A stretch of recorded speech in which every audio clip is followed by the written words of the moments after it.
बिस्मिल्लाहिर्रहमानिर्रहीम। वो अफराद जिन पर रोज़ा वाजिब नहीं है, जैसे कि एक इंसान ज़यीफ़, नातवान है, ताकत नहीं है, कमज़ोर है, वो रोज़ा नहीं रख सकता, तो उस पर वाजिब है कि वो हर रोज़े के बदले एक मुद ताम फ़कीर को दे। एक मुद ताम कितना होता है? 750 ग्राम गेहूं या चावल वो फ़कीर को देगा।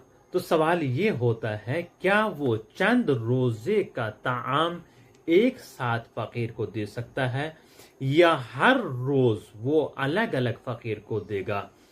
इसका सही जवाब ये है कि वो एक रोज़े के बदले एक फ़कीर को ताम दे सकता है, लेकिन अगर वो चाहे चंद रोज़े का ताम एक फ़कीर को दे सकता है तो उसमें भी कोई हरज नहीं है।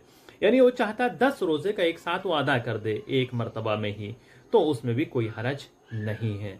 आप इस पैगाम को नश्र ज़रूर कीजिएगा।